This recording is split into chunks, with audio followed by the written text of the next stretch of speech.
myself, I filled it in. No time for the doubt, they counted me out, I'm getting it in, yeah. No time for no loss, I'm paying the cost, I'm in it to win, yeah. Refuse, mine it can't be diffused. If you ain't thinking the same, then we playing by different rules.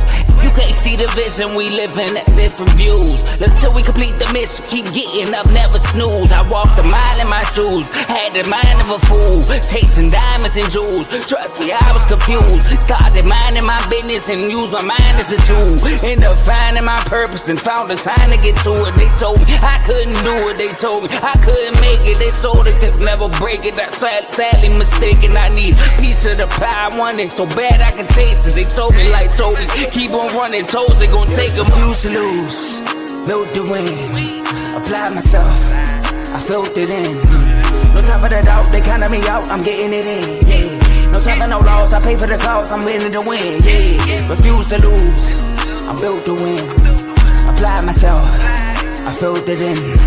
No time for the doubt, they counted me out, I'm getting it in, yeah. No time for no loss, I'm paying the cost, I'm in it to win, yeah. Refuse.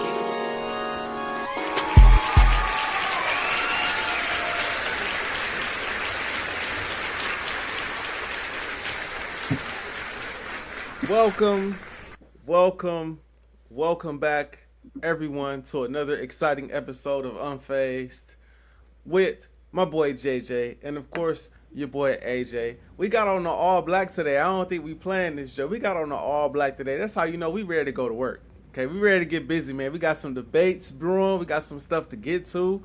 Bam just dropped 83, which is crazy. We got to talk about that. Jason Tatum back in the lineup. We got to talk about the Celtics. NFL free agency has kicked off, so we got to talk about some winners of the NFL free agency so far. And apparently me saying AJ Brown is the greatest Eagles receiver of all time has stirred this big debate amongst the masses. I don't get why. You know what I mean? So, of course, that's something that we got to address. But before we get into all of that, JJ, my boy Joe Jordan, how you feeling today, man? I mean, I'm feeling good. You know, we got stuff brewing in the R2L community. My boy AJ, dropped it. He's going to talk about it later on, but I checked out the episode. I can't believe I stood there that long and listened to some Eagle stuff, but I did it, though. I sat there and watched the whole thing. It was good, but I'm excited to hear your thoughts on Bam's 83 points because it's some mixed emotions amongst the NBA, how they feel about it. So I'm curious. Yes, sir. Yeah, we got to talk when it's time to talk about what your boy dropped. We got to, we got to get to that. We got to talk about that. But we're gonna save that for a little later, probably towards the end of the show when it's time to talk about that. Maybe mix it in when we talking about AJ Brown. I think that might be a decent time for it. But like I said, before we get to all of that, you mentioned it.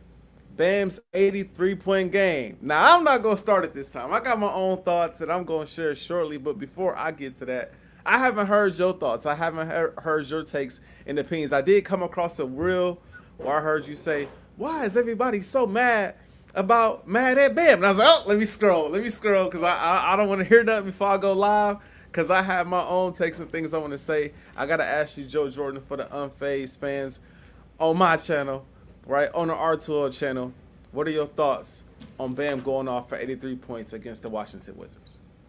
I mean, I'm cool with it. I'm cool with it. Number one, let's start with Bam itself, going for the record. Am I upset that he went for the record? No. I wish more players would do this. I wish more players would try to go. I think all players trying to get the record. It's up to the coach. So let me start with that. Like, I give Bam props for chasing it. It was there. He was close. He's Bam. So it's not like it's Steph Curry. It's LeBron. Luka is one of these players. I'm not gonna say LeBron, not at this stage, but it's not a player that I might could get here again. It's Bam. Bam dropping 30 in the first quarter. Come on now, that might not never happen again. His career high was 42 before this game. So once he got to 63, he was like, you know what? I'm gonna actually try to get this record because I might never be in this position again. So I'm cool with that. Number two, air exposure. A lot of people are killing air exposure. What if he got hurt? Oh, what about the respect of the game? Pulling him out. Y'all were up by 30. Y'all were still in there? That's disrespecting the game. What about the playoffs? That's more important. Man, shout out to Eric Spo for leaving him in the game to do that. Because there has been some occurrence, there's been some situations in the past when the same thing happened. You know, people complaining about the fouling at the end of the game. Oh, they was fouling them on purpose to get the extra possessions. I understand why you can be mad at that, you know, because you want to see a real basketball game. But let's be real. If Bam wasn't going for the record, guess what? You turn that game off. You're not watching it. You won't turn it off. It's a blowout, 30-point. It's a Wizard. It's Miami Heat. It's not even a primetime game. But because he was going for that record, I don't know what you were doing. I tuned in. I watched. I saw that he had 30 in the first quarter. I'm like, dang. And then I saw he had 60. I was like, yeah, I cut off the Celtics and Spurs game off, and I actually started watching this instead. So I'm watching it, and I'm like, the Miami Heat was literally fouling other players so Bam won't score. And then Miami Heat was fouling him. It was a game within a game. But let's talk about the other situations like this.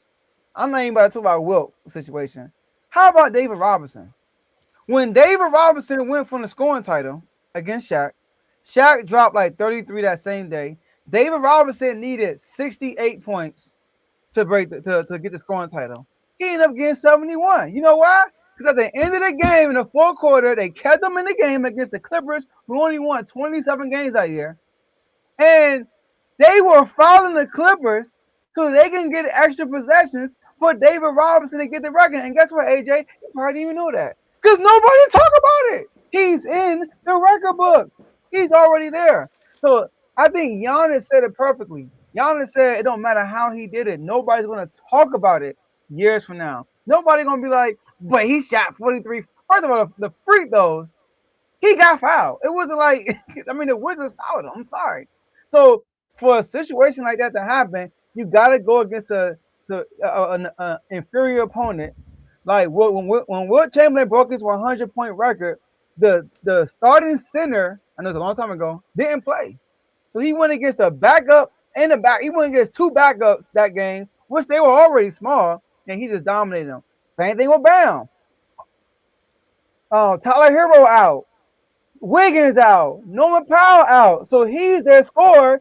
And on top of that, the Wizards got Alex Sarr and Trey Johnson, but they played 20 minutes. That's it. So you're going against backups.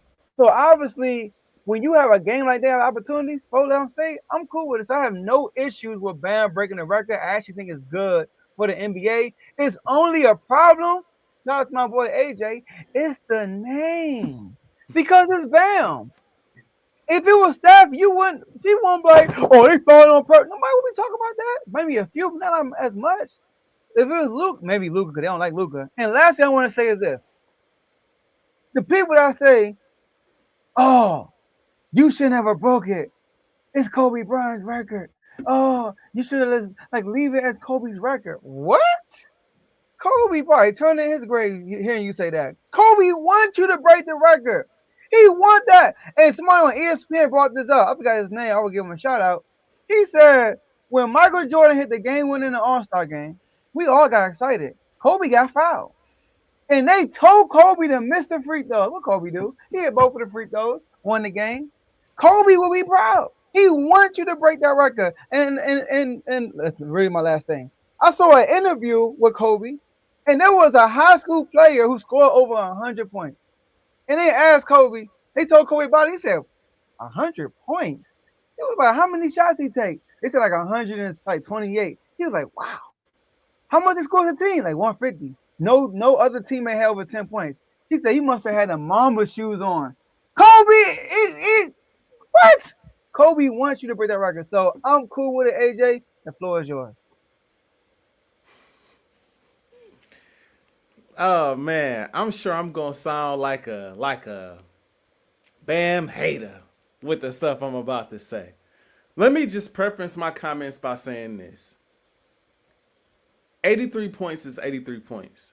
And anytime you can go off for over 40 in the NBA game, let alone 80 something, is sensational. It's remarkable.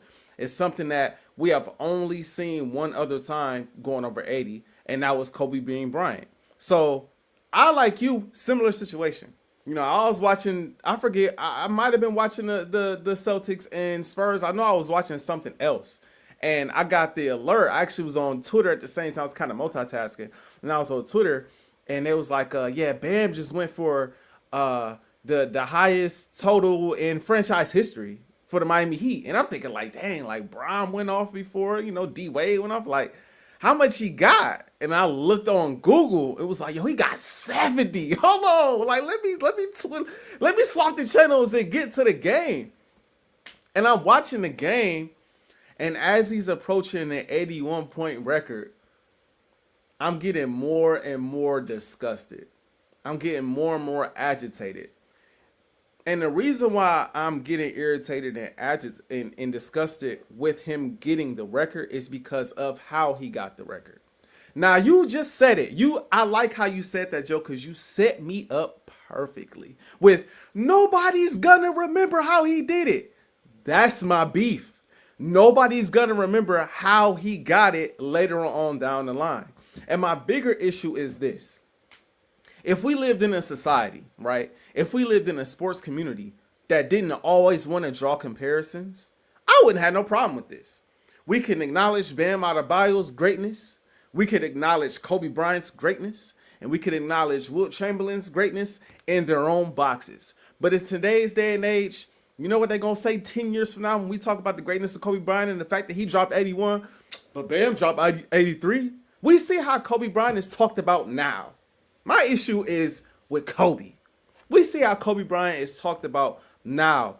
A few years after he's unfortunately gone, people talk about Kobe like he wasn't Kobe. People talk about Kobe like he wasn't the best player in the league for an extended period of time. T-Mac coming out. I could have won with Shaq and da-da-da-da. Jeff T coming out. I think James Harden was a better scorer. And don't even get me started on how the younger generation talks about Kobe, which brings me back to, like, it's funny. I think back to my conversations with my brother about MJ and LeBron, and how he feels like I'm disrespectful to MJ when I big up LeBron. And I feel a lot of the same thing hearing a lot of the younger generation talk when it's like, Steph is better than Kobe, and this player is better than Kobe. Is Kobe even top 10? So all you have at this point, if you're Kobe Bryant, is your resume, the things you've accomplished, and your records. In the 81-point game, it's not like it held a ton of weight, but it was something that, like, a lot of us Kobe fans was pointing to, like, dog, my dog dropped 81, and that record held for 20 years. The thing I want to point out is this. Bam Adebayo went out there. He had 30 in the first quarter. He had 43, I think it was 42, 43 in the first half, and he had 70 in the fourth. That's cool. I'm not mad at that. What I'm irritated with is if you gonna break the record, do it the right way, bro. The Heat out here filing extending time, right? Like doing extra stuff to ensure that he gets it. And I understand, you know, people make the comparison to, I heard people brought up, like you said, they brought up Kobe Bryant and the whole MJ thing in the All-Star game. I also heard someone bring up, you know, Kobe's last game. Like Kobe's last game ever, he dropped 60. Nobody and the context matters. In the All-Star game, yeah, that was supposed to be Jordan moment, but that was a close game. Kobe about winning the game first. When you talk about the 81-point game, they was losing the game. It was a 2-point game. 2-point game with like 7 minutes left in the fourth when Kobe was going off of his 81. The moment the Lakers had the clear win in the bag, Phil pulled him from the game, and there was no argument from Kobe, right? And so it was more so about winning the game than it was about going out there and dropping 81. And then the people forget, Kobe's last game ever. People forget. It was a competitive game down the stretch. Kobe scored buckets in the fourth quarter to secure the win, hit the game, basically the game-winning shot, and then got the game-winning steal to seal that game en route to his 60-point game. And so my frustration is it's not going to happen as much now because everybody recognizes the greatness of Kobe Bryant in a direct comparison now.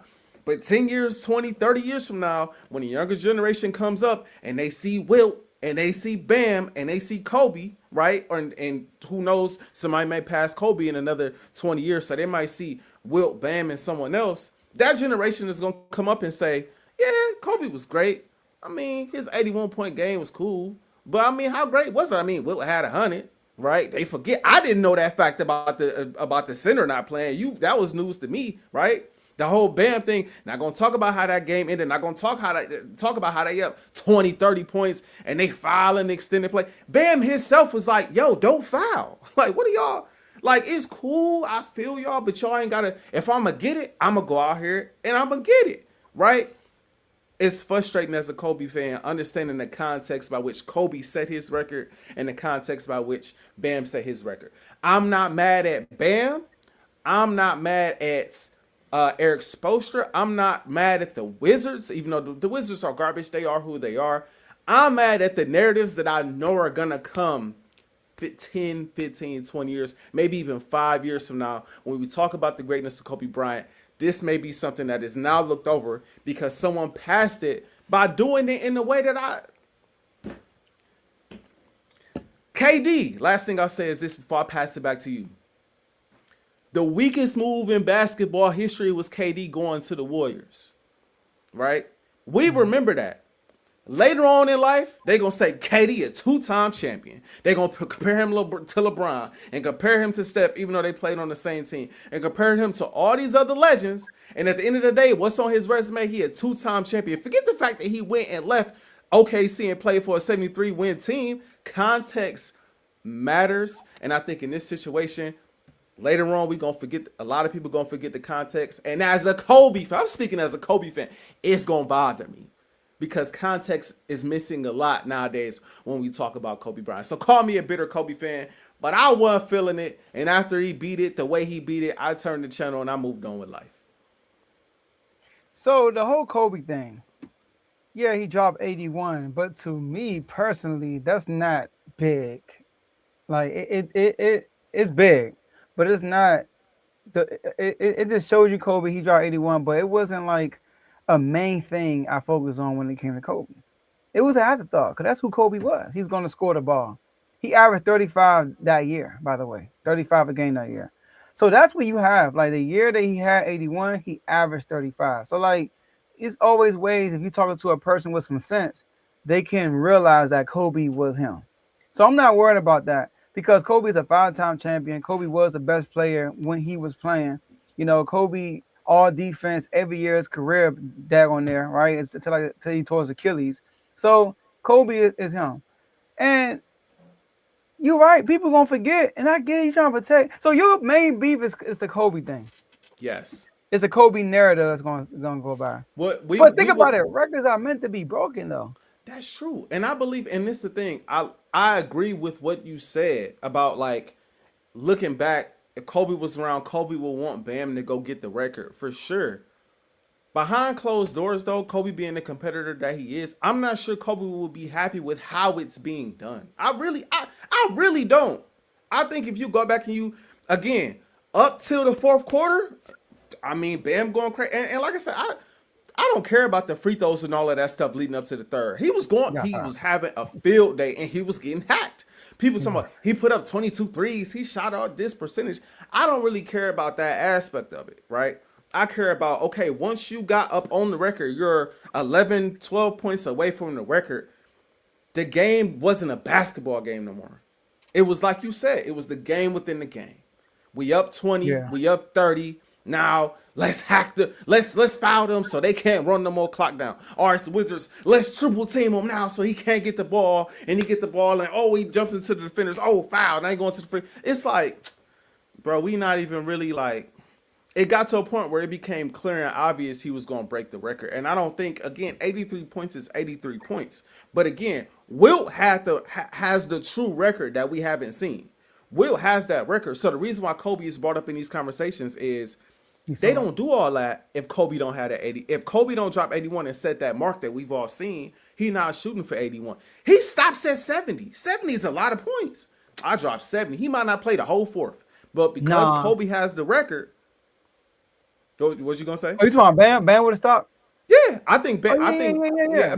Exactly. So because Kobe has the record, we are now shooting to surpass that, or not record that mark. We're now shooting to surpass that mark, and so I think again that's where my frustration comes in. As a Kobe fan, I would want. This is gonna sound real disrespectful, and I'm not trying to be disrespectful to Bam. As a Kobe fan, I want that's a record that I was around to see, something I had never seen in my life, and that's a record that I would want to be passed more honorably.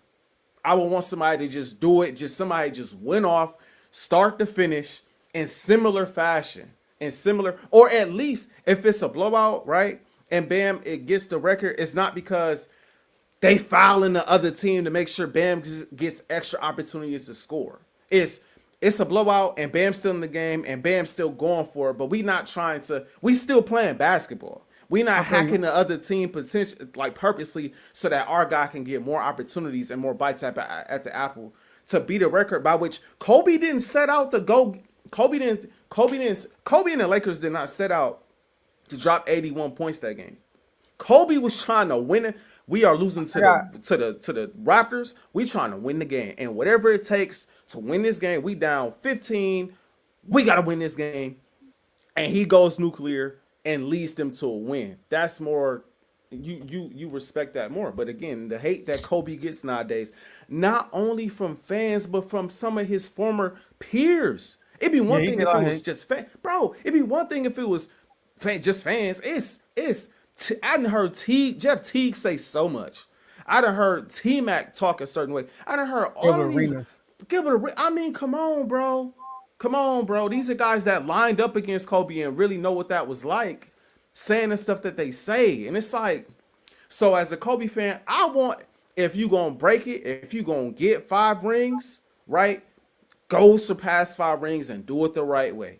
Don't join the 73-9 team and then run off 5 that way, because that's cool. Don't get me wrong, it's cool, but it's like it's not the solid way. Don't go and hack the other team to get the 81 points, because that's not how it was done before. That's not an honorable way to do it. Don't go off and think Kobe had to stretch a month where he averaged 50 something odd points.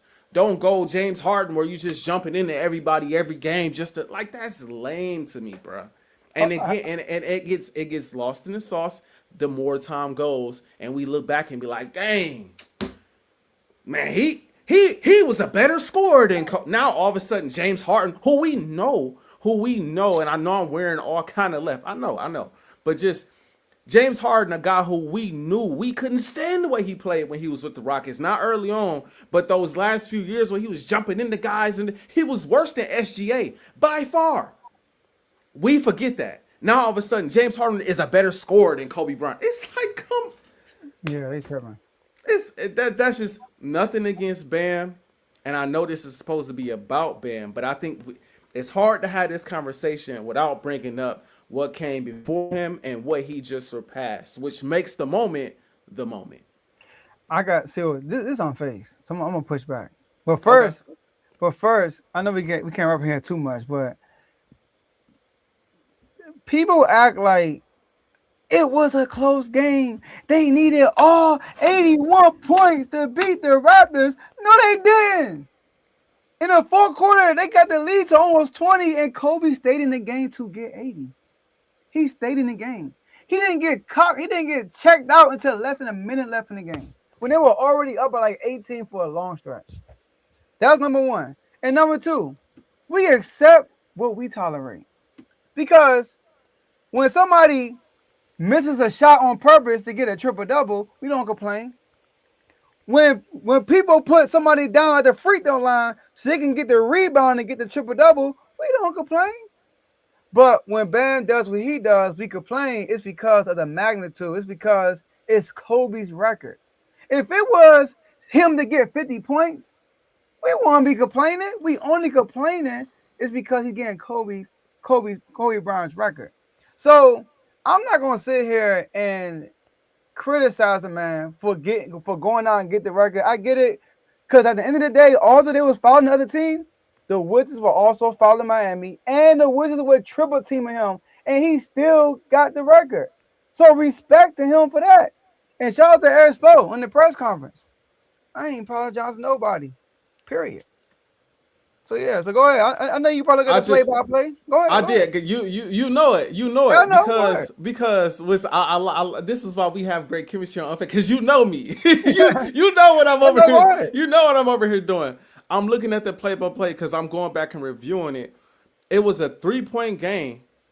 Lakers were actually losing. It was a no. The Lakers were up, but it was a 4-point game with 7 minutes and 24 seconds left in the game. It didn't become a 10-point game until 6 minutes was left in the game. Still a 10-point game when it's 5 minutes and 45 seconds left in the game. The game didn't kind of start getting out of reach until 4 minutes and 52 seconds left in the basketball game. But we've seen enough basketball to know how this goes. Teams come back. Come back.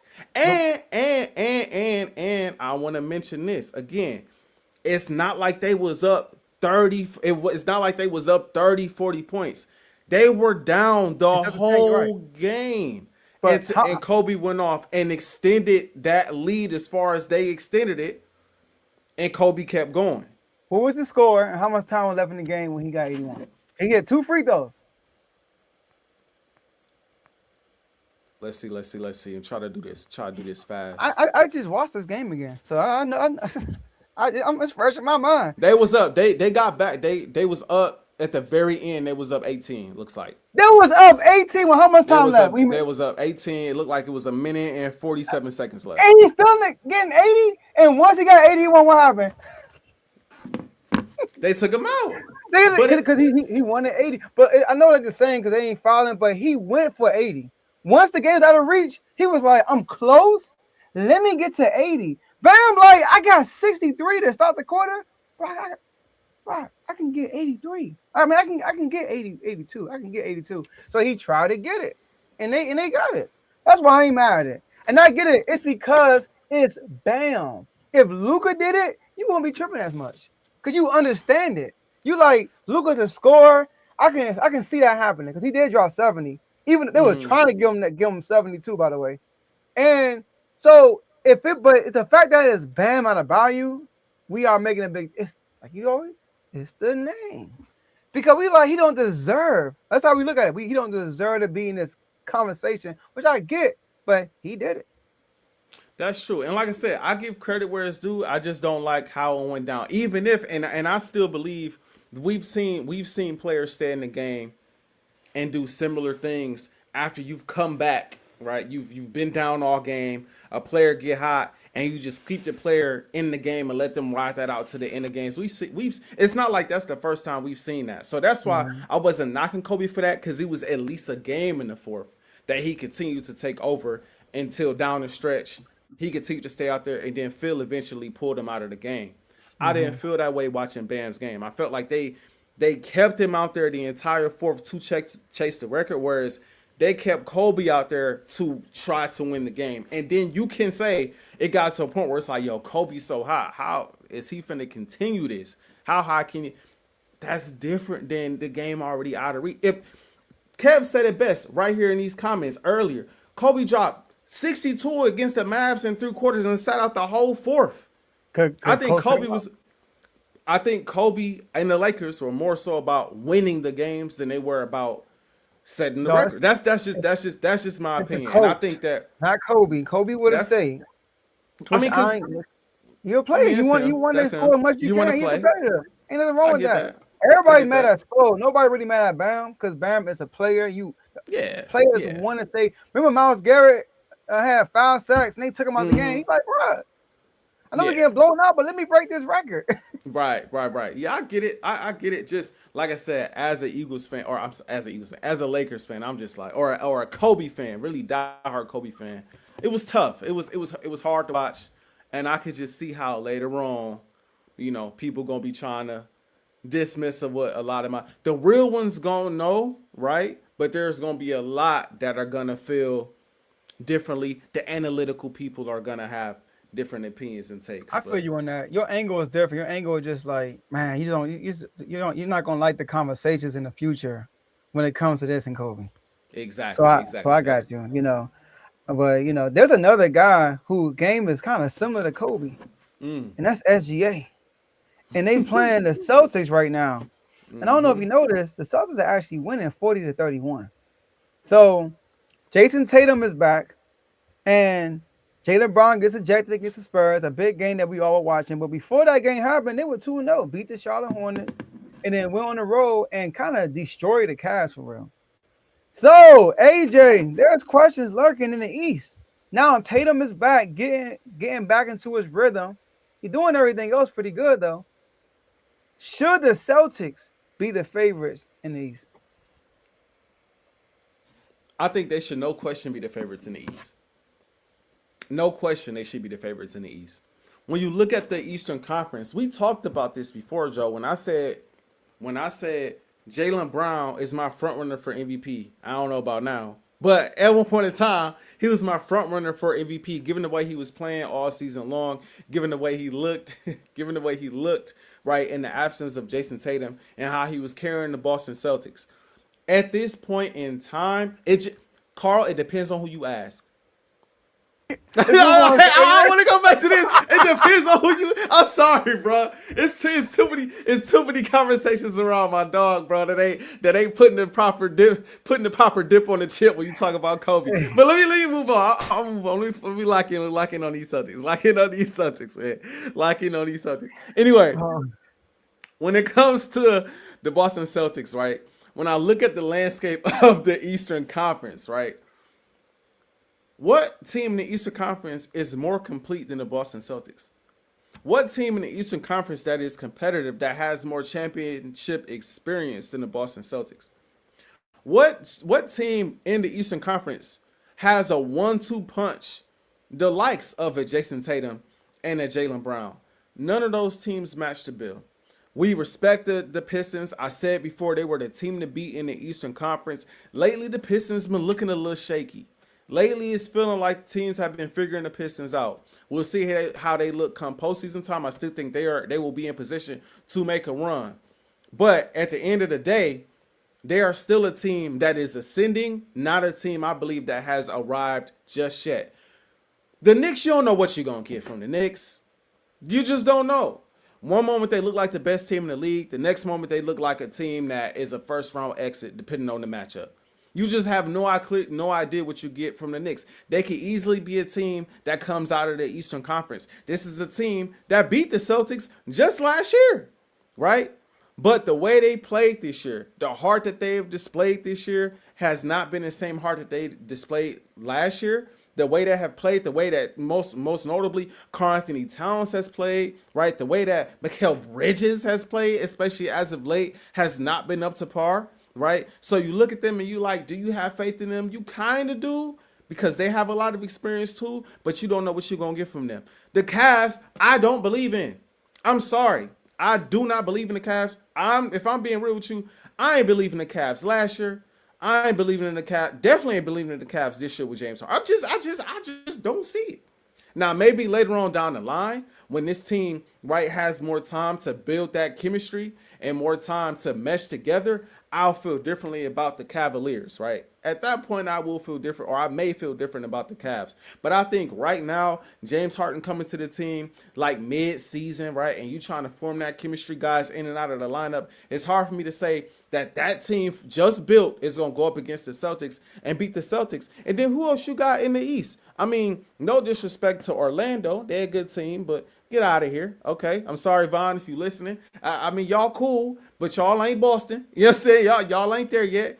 Miami, I know Bam just did his thing, but I ain't trying to think he had 20 tonight. You know what I'm saying? So back to normal for Bam, unfortunately. I just don't see it. The Raptors and the Hawks, I mean, get out of here. So when I look at the landscape of the Eastern Conference, this has a lot to do with the Celtics and the championship pedigree that they have, right? A lot to do with Jason Tatum and the ceiling that he can reach.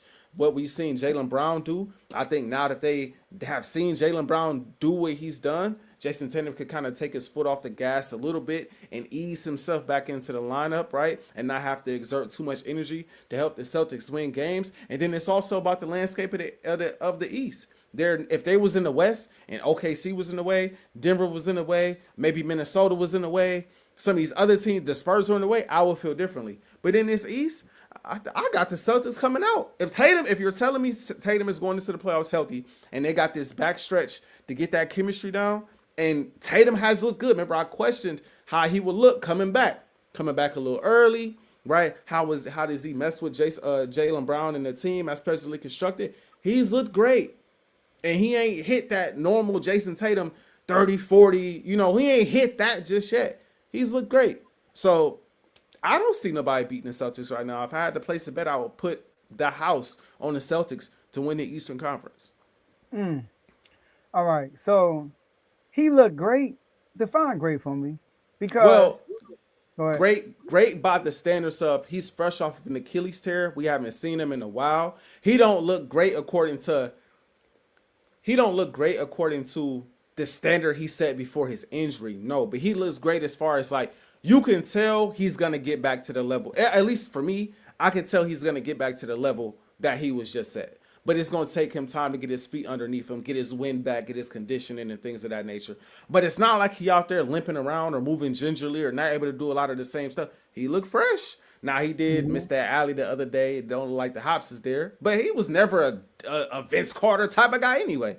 He a jump shooter. Yeah, but he could be a post player. He's a 3-point shooter, mid-range shooter. So to my eye, given what I was expecting coming off an Achilles tear, right, to start, given a little bit of a ramp up time going into the playoffs, I think he looks great according to those standards. Okay. So look, I heard you say a word. They are the most complete team in the NBA.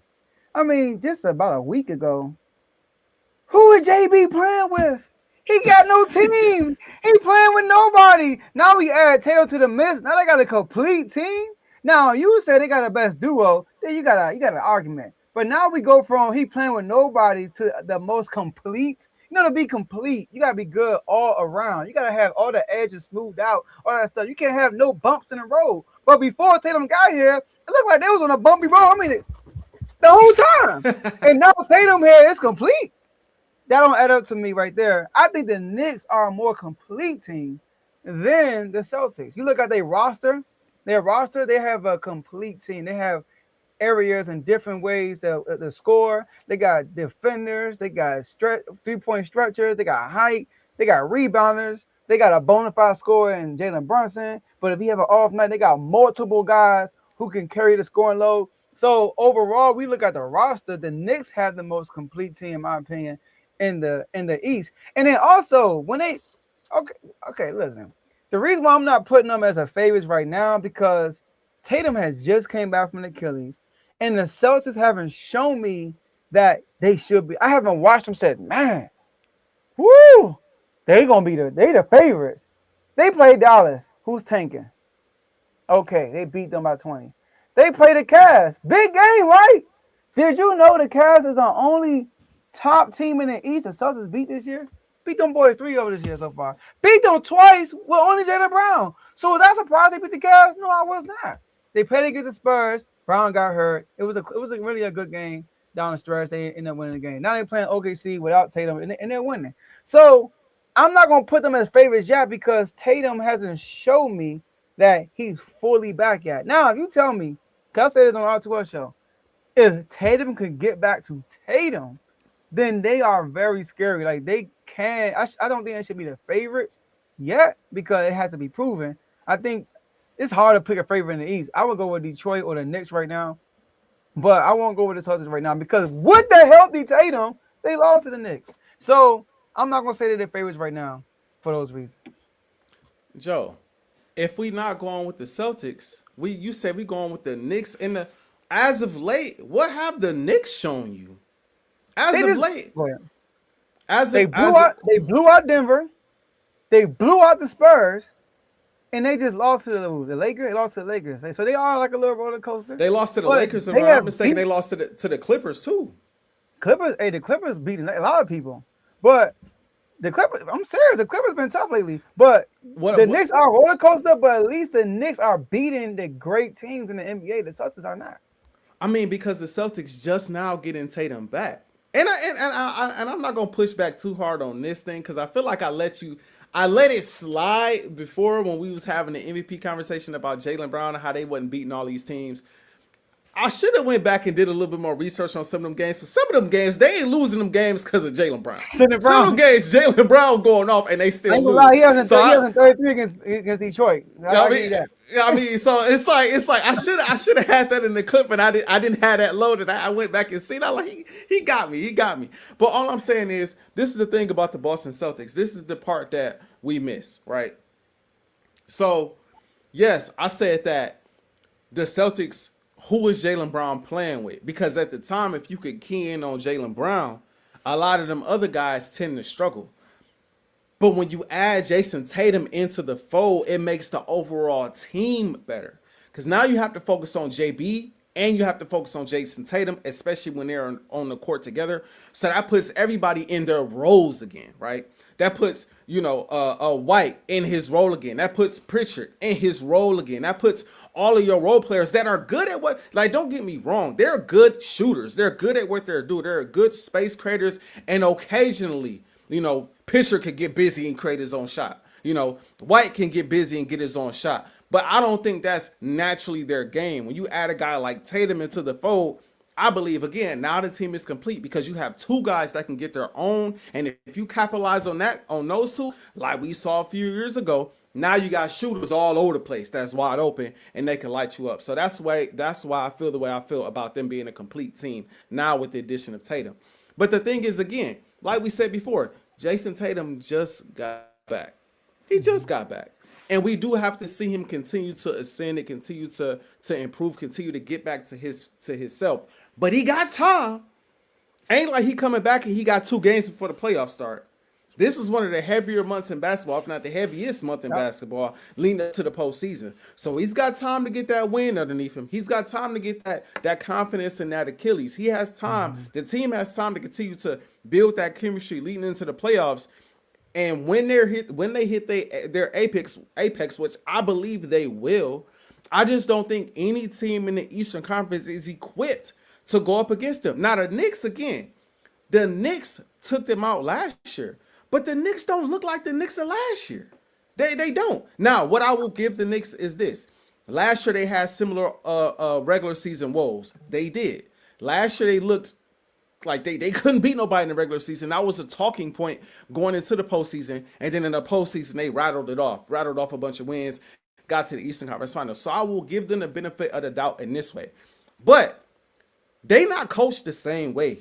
When they play, they seem more finesse than dog nowadays. And I don't think that's going to work against a few teams at this point in the Eastern Conference. Now, I know I picked the Knicks to come out of the East at the beginning of the season. I'm going to stick to it just because I don't want to jump off my original pick. But they see the Pistons early on, they probably going home. I think they see the Celtics at this point. I like how the Celtics match up at this point with that team, right? I like the fact that the Celtics, because the thing about the Celtics has always been a knock on them. The Celtics are the type of team, they don't wake up until it's time to wake up.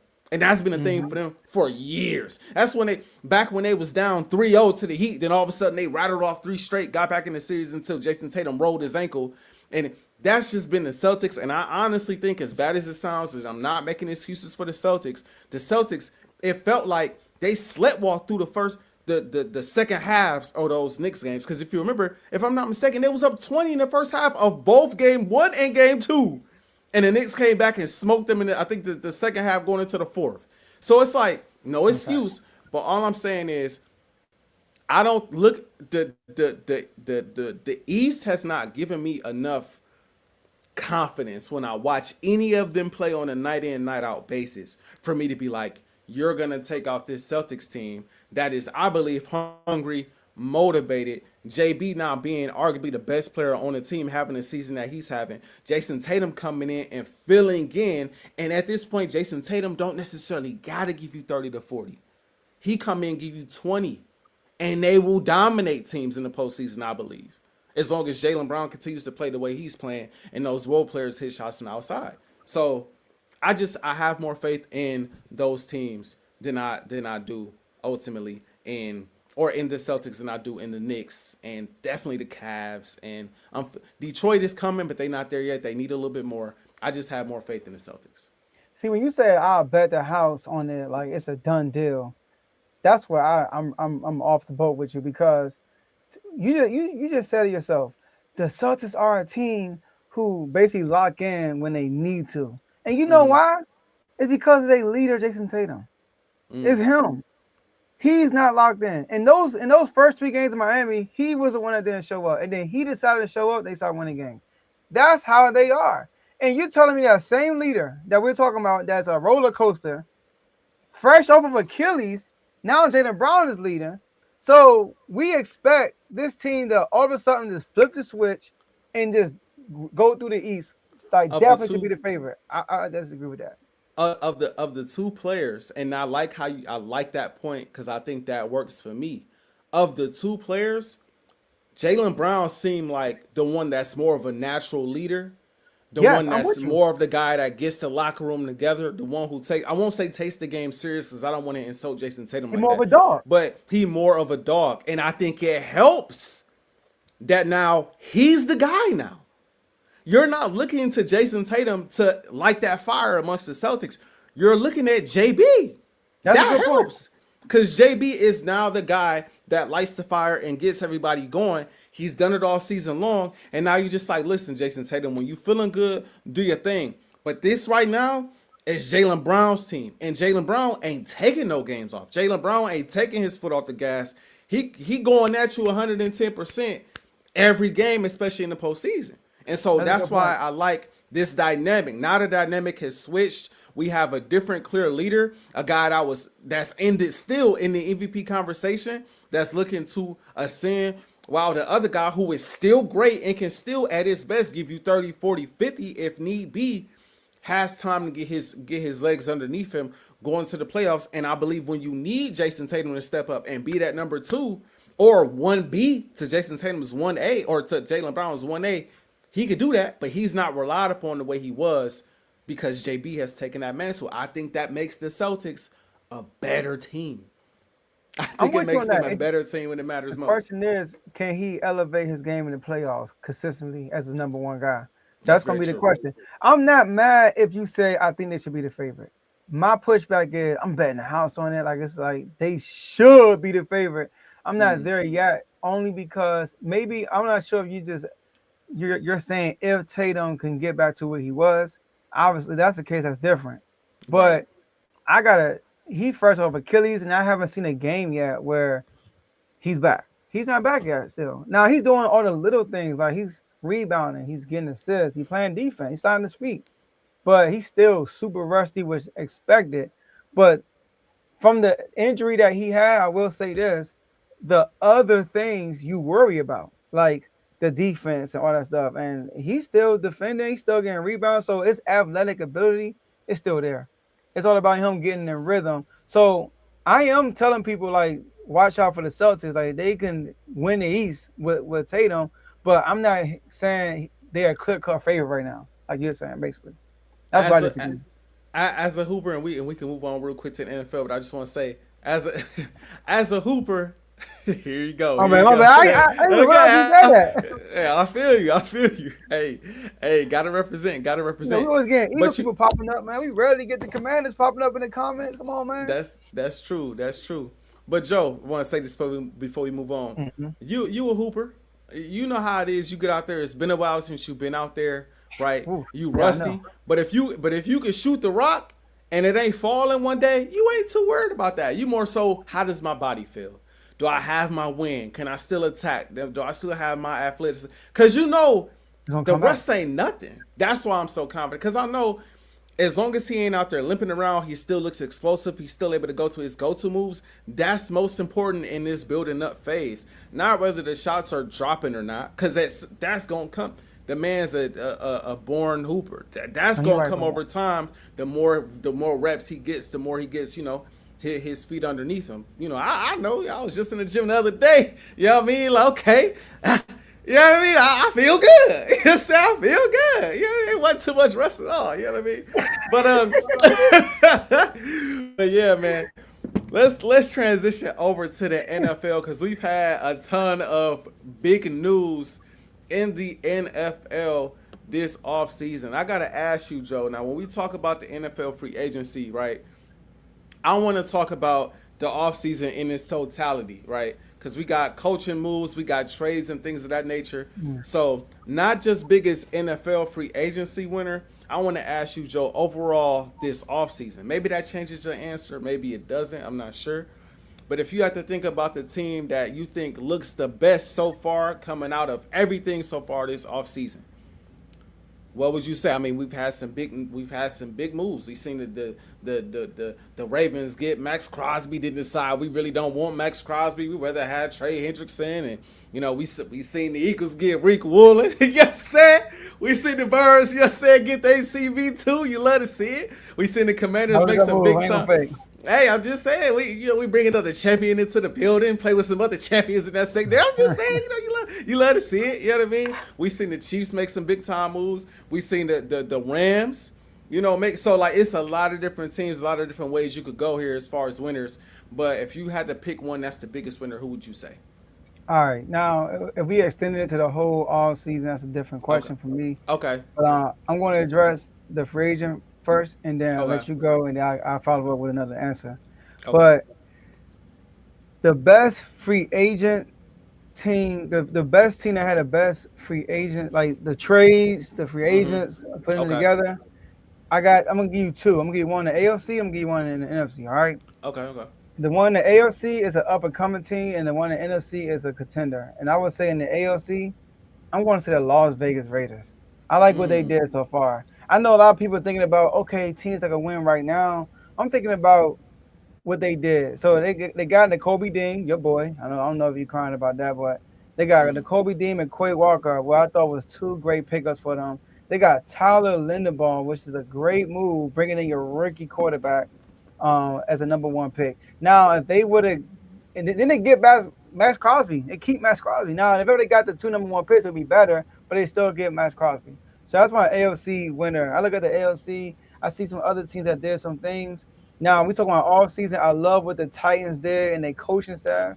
They made a lot of moves too. The Giants made a lot of moves, but am I really sold on the Giants yet? I don't know yet. They made some moves, though. They made a bunch. But in the NFC, it's like cut to the point. This was the need. They addressed it. The Los Angeles Rams, bro. Whew. I look at the Los Angeles Rams. I mean, offense set. Do we got to worry about it? No, we don't. They got Devontae Adams. He cried. He's going to come back stronger than ever.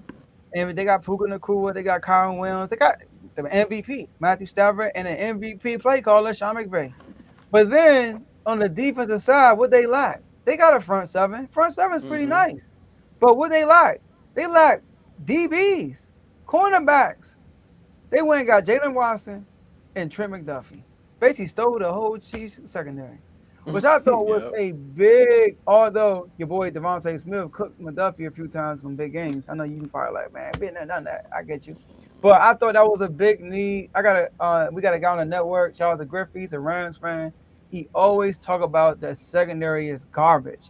I remember the statistics were saying the Rams got the best mid-season best defense in the league. Oh, they're top 10, they're top 5. He said, no, we're not. We are good, got a good front seven. Our defensive backs are garbage. So getting Trent McDuffie and Jalen Watson is going to change the game for them because all they need to get some start. And we saw it in the playoffs with Caleb Williams in the last play of the game, they get a touchdown. Like that was crazy. So you saw what Sam Darnold did to them in the NFC Championship game, lit them up. So getting these two defensive backs, I feel like I think they won trade and free agency. I'm not gonna lie. So when we was thinking about this question, I was definitely thinking overall totality of an offseason so far. That's cool. So my answer, and it has a lot to do with free agency too. It's actually maybe the biggest part of it. It has a lot to do with the free agent signing that they made. I think the biggest winner, I'm gonna say, of the offseason so far, and it scares me to say it. I don't want to say it, but I'm gonna say it. Woo!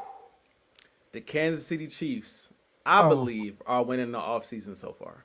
Okay. I think the Chiefs are winning the offseason so far.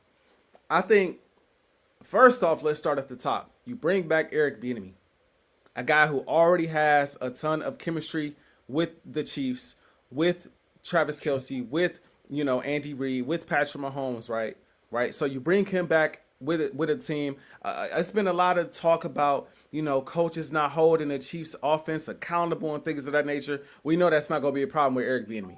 We know that's not going to be an issue with him. He is a guy that helped facilitate in the Chiefs reaching the goals that they reached and helping to set the standard out there, in Kansas City. I believe that move trickled into Travis Kelce being like, maybe I should come back. So now you bring Travis Kelce back for a season. But the biggest move, Kenneth Walker, bro, to Kansas City. Super Bowl MVP. You know how I feel about Super Bowl MVP. See, you know what I'm saying? You know how I feel about Super Bowl MVPs, Joe. It's a different level of respect that come with a Super Bowl MVP. I'm just saying. You know what I mean? It's a different level of respect that come with that. The season that Kenneth Walker had last season with the Seahawks, you see how he was able to take a lot of the pressure off Sam Darnold. They can lean on that run game heavily.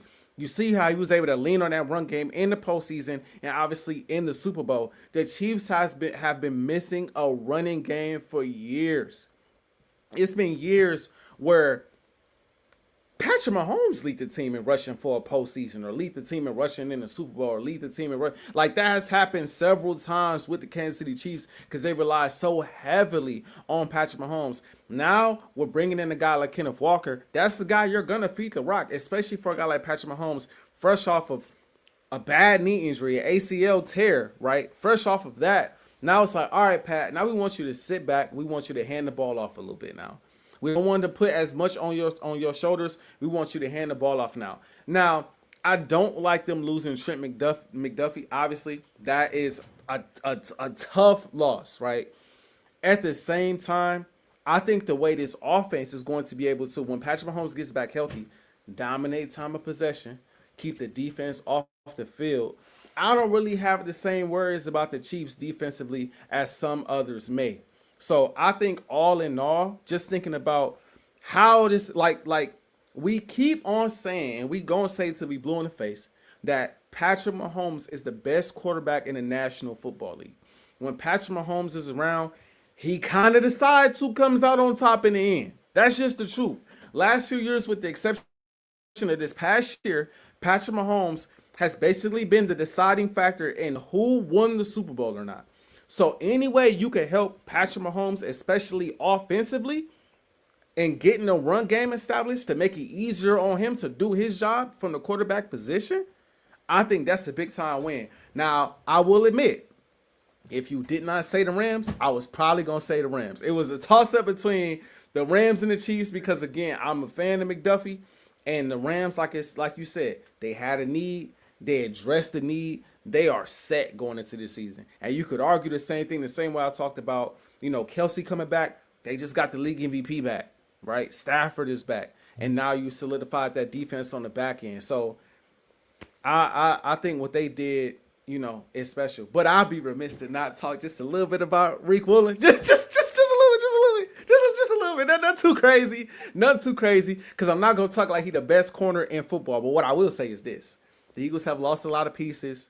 Reed Blankenship not in the building no more. I am salty about not having the Kobe Dean. I'm even more salty that we was not able to re-sign Jalen Phillips. Jahan Dotson, I don't know if you've been trolling or not in the chat, but Jahan Dotson obviously signed with the Atlanta Falcons. I think he had a higher ceiling than what we tapped into, but we did not tap into that ceiling. Unfortunately, he helped us win the Super Bowl, but he didn't. He didn't tap into right. He didn't tap into the cylinders that I believed he had with the Philadelphia Eagles. But what I will say is, mark my words, Howie Roseman will make a move for an edge rusher, whether it be a Jonathan Gennard or a Max, probably not Max Crosby, probably be Gennard or somebody along those lines. He will make a move for an edge rusher. You still got Jalen Hunt back there, right? You still got Zach Bond. You just re-signed Jordan Davis. You will more than likely re-sign Jalen Carter. All of these rumors about us trading Jalen Carter was just BS to begin with, in my opinion. You're going to re-sign Jalen Carter. That secondary, we got to figure out what we're doing at safety. We got to figure that out, right?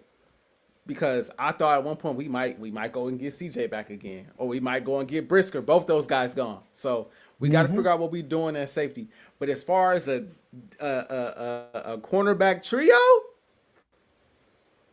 This trio has the potential to be one of the greatest DB. If we fill out the rest of this defense, this trio has the potential to be one of the greatest trios of all time. I'm gonna just put it out there. I'm gonna put it out there, bro.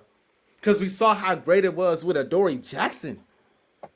You got Vic Fangio coaching these boys. We gonna miss Christian Parker, our DB coach. We gonna miss that. Shout out Dallas, they got him.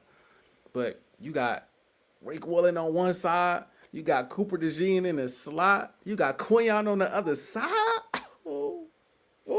It's gonna be Clam City. I just had to bring that up. But all in all, I like what the Kansas City Chiefs have done. And if Patrick Mahomes comes back looking like Patrick Mahomes, man, it's gonna get ugly. And I will say this. Last thing, I want to say this. I don't know if Dave is watching or 49ers fans is watching. If we see Mike Evans, hypothetically speaking, ain't playing by week 5 because he got some type of hamstring issue like he's had over the last, 5-6 years, I'm not trying to hear it. That's all I'm going to say. I'm not trying to hear it. A team that has been injury riddled for feels like a decade straight, whether it be the quarterbacks, the receivers, the defense, goes out and get another aging receiver, big time name, it's the name. Goes out and get another big time receiver, old age, that has had hamstring issues the last couple years in the league. If and I don't wish this on him, obviously, but if he comes out there and has hamstring issues again like he has previous years, I'm not gonna be trying to hear Purdy better than Hurts because he had Mike Evans. I'm not gonna be trying to hear it. Y'all knew what y'all was getting yourselves into when y'all signed Mike Evans, bro. I'm sorry. I'm not trying to hear this. But my bad. The floor is yours, Joe. And they're excited too, but I'm glad we're on Unfazed. And not to cut you off. And I will be too as an Niners fan. He's the best receiver y'all have had probably since Ayuk was Ayuk for real.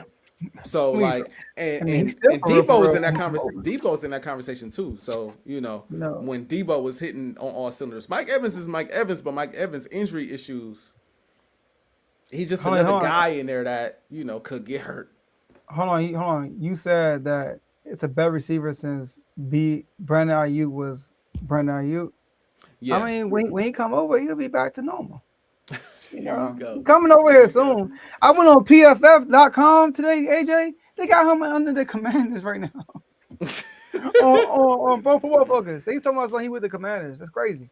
But I ain't really talking about us because we've been making some under the cover, making some moves too. We having a sneaky free agency. I don't know if you noticed after all the moves we made, about 9 moves, we got the most cap space still. We got the most. You know what I mean? But I ain't about to talk about that. But I got some pushback about your Chiefs take. So really? Okay. I have a hard time putting the Chiefs at number 1 when they lost their secondary. That's number 1. That's fair. I also think they made the most. I think people are overrating the Kenneth Walker signing. Really? Super Bowl MVP. Let me ask you a question, AJ. Is he a top 5 running back in the league? Off the top of my head, I probably wouldn't say so. No, he's not. I can name top 5 of top. I mean, come on now. He's not better than Derrick Henry. He ain't better than Saquon Barkley. He ain't better than B.J. Robinson. He ain't better than Jameer Gibbs. He ain't better than Jonathan Taylor. He not top 5. Shoot, is he better than AJae? No. Yeah, you're right about that. So like, my thing is this. Kenneth Walker was behind a good offensive line, and him and Charbonnet ate. Let's not forget about Charbonnet. So if the Chiefs would have got Charbonnet, are we gonna make a big deal out of it? And you know why everybody making a big deal out of it? It's the trophy, not the name. It's the trophy. He's Super Bowl MVP though. But did you even have him in your top running back list before that game? Did you? You probably didn't. But he got the MVP trophy. You're like, oh, he one of the best running backs in the league. Running backs are look, no disrespect to running backs, but they are replaceable. I'm only making a big deal of a running back acquisition if it's a Saquon Barkley, if it's a Jameer Gibbs, if it's a B. John Robinson, a Jonathan Taylor, some type of generational talent. But when it's not a generational talent, you could be replaced. That's why giving him $40 million, I was like, dang, they gave that man 40. Now, don't get me wrong, it's not all guaranteed. But $40 million, I thought it was too steep. I think he got that because of the trophy. So I think that's an overrated move, and I get it. They need a run game, but you can get that in the draft.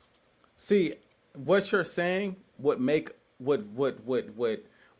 with me more if he was going to play with somebody not named Patrick Mahomes.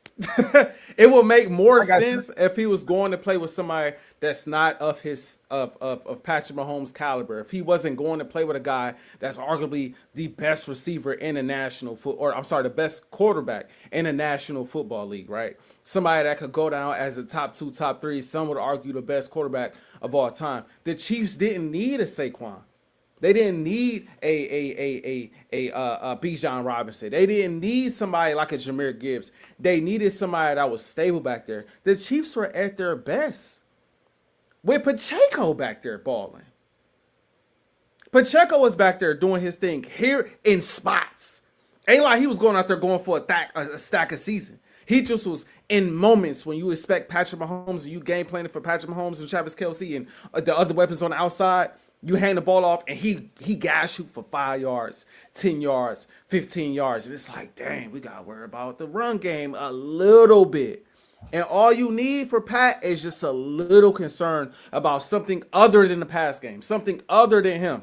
We got to play them a little differently because you have to worry about what he has coming out of that backfield. And so in the case of the Chiefs this year, Kenneth Walker might not be those names, but I can almost promise you on this team with the Chiefs, he going to get the respect like he a Bijan. He going to get the respect like he is Saquon as far as how teams game plan. Like, teams are going to look at the Chiefs, and I'm not saying that they're going to look at the Chiefs in a way that's like, you got to stop the run game, and Patrick Mahomes not going to beat you. But a big part of stopping the Chiefs going forward, given Patrick Mahomes coming off injury, especially to start the season, we got to stop the run game because they going to rely. They paid him 40 M's now. They going to rely on that running game heavy, and similar to the Seahawks, the Seahawks was running off that run game, right? And teams was like, we got to stop the run.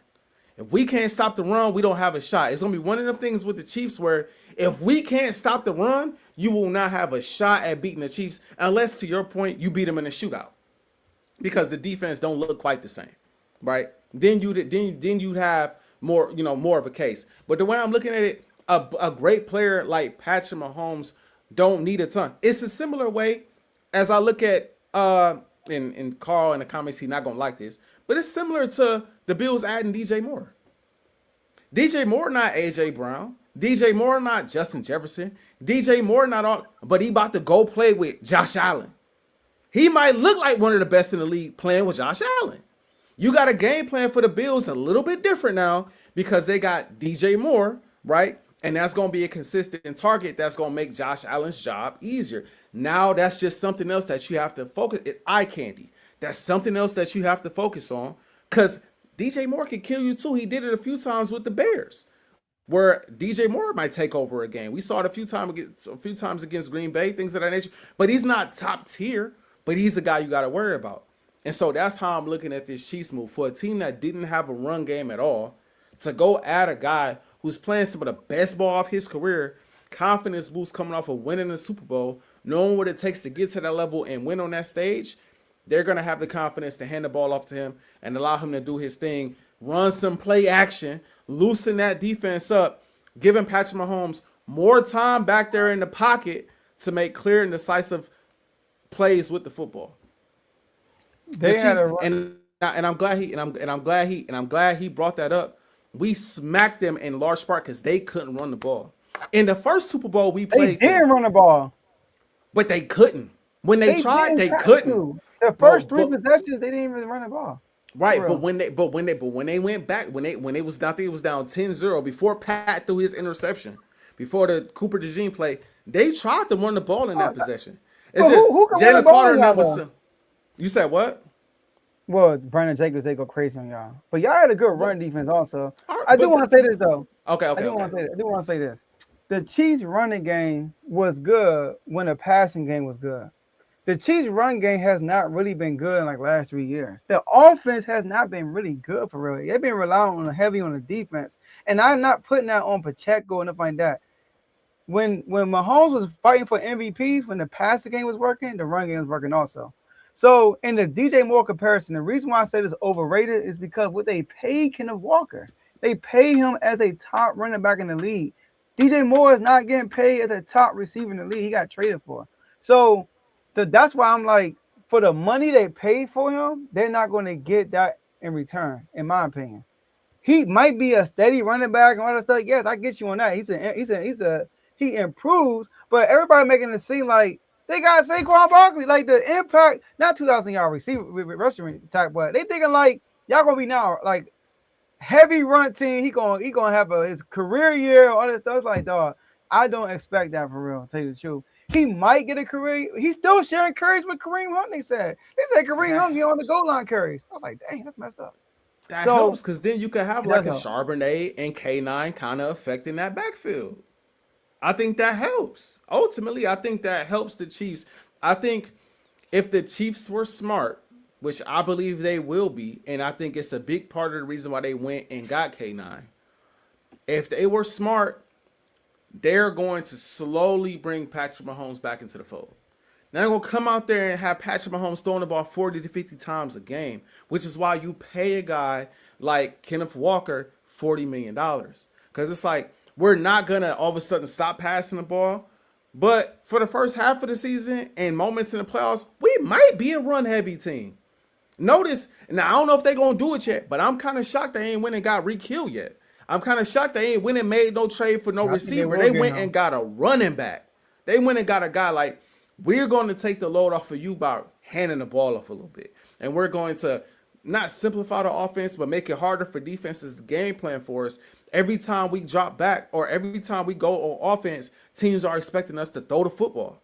Teams are sending the blitzes and sending the hounds at Patrick Mahomes because teams are expecting us to throw the football all dang day. So now with a solid rushing attack, right? With a solid rushing attack, now that play action game is going to be more crucial for them. I just think, again, taking pressure off Patrick Mahomes at this point in his career, fresh off injury, is critical. Because if Patrick Mahomes is Patrick Mahomes come postseason time, it's going to get ugly. And I also think that takes some of the pressure off of an older guy like Travis Kelce as well. I think K9 helps alleviate a lot of different issues offensively. And even defensively, if you could dominate time of possession. Joe, I'm telling you. But I'm telling you. I'm with Kev right here. He said Andy don't like Lee on the run. He's not about to start now. And AJ, I get it. He offered. He got an injury. They're gonna be conservative with him early. This is not the first time he went into the offseason with an injury. He had a high ankle sprain and had to get surgery. He came out the next year in the first game threw 39 times. They're 41. I mean, they're gonna throw the ball, bro. A high ankle sprain, Joe. A high ankle sprain ain't no ACL tear. No, it's not. But he had to get surgery. That's what I'm saying. He had to get surgery and stuff. It's a different injury. But you really think Andy will be like, you know what? We're gonna let Patrick Mahomes throw the ball only 30 times a game? No. Not necessarily. And he ain't coming back unless he back. No, Mahomes, he'll come back earlier. But he would. But I'm sorry to cut you off. Now, if you saying this, if your theory was this, we don't know when Mahomes gonna come back. So he might miss the first 4 or 5 games. So we're going to lean heavy on a running attack. So Kenneth Walker can get a lot of touches early. So they need to run a bell cow running back. Then I would understand that. Paying them the money, I guess. You know what I mean? They keep them afloat until Mahomes come back. But I just think I don't want to say this because he's, you know what I mean? I don't want to downgrade nobody's money. But compared to the other running backs that's getting the money he's getting, I feel like he getting paid because of the trophy. Is he overpaid? I agree. I think he's overpaid. But my thought process isn't he's gonna carry while Patrick Mahomes is out, because I don't know when Patrick Mahomes is out. My theory is we don't know how he gonna look right away out the gate. And I think that the Chiefs have put a lot of pressure on Patrick Mahomes to deliver every single game. Every single game, we want you to come out here and win games.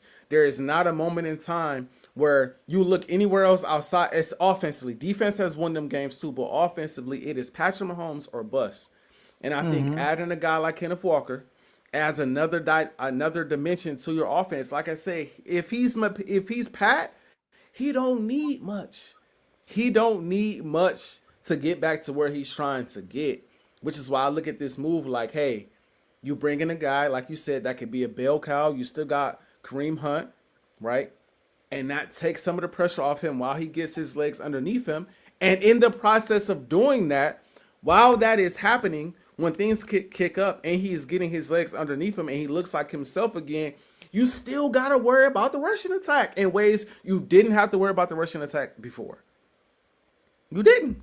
Kenneth Walker, again, like I say, he's not Saquon and all of those guys, but as a defensive player, you still peeking in that backfield to see, like, we got to be worried about, we still got to be concerned.